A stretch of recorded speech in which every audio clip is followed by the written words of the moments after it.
It's crazy. The PGY 24, you still learn more things.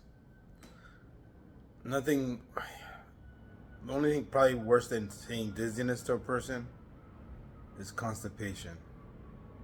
Especially when people come with the nerve of saying, I've had a bowel movement in 5 days, I've been having flatus, farting, and all of a sudden I'm responsible of getting a turd out that you had stuck at home and didn't do anything about. And I'm like, oh my God. Fleet enema, soap suds enema, digital disimpaction. Then the craziest thing was suggested to me from the people from Iowa, Western Illinois, Quad Cities,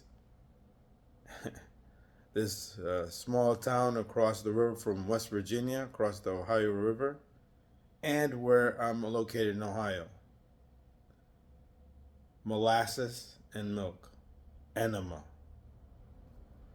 Despite the above attempts with the soap suds enema, minimal success, very minimal. But the biggest successes, mojones, morcilla, kielbasa-sized stools came out. And I can't believe it worked. Think about it. Man, who has tried this before?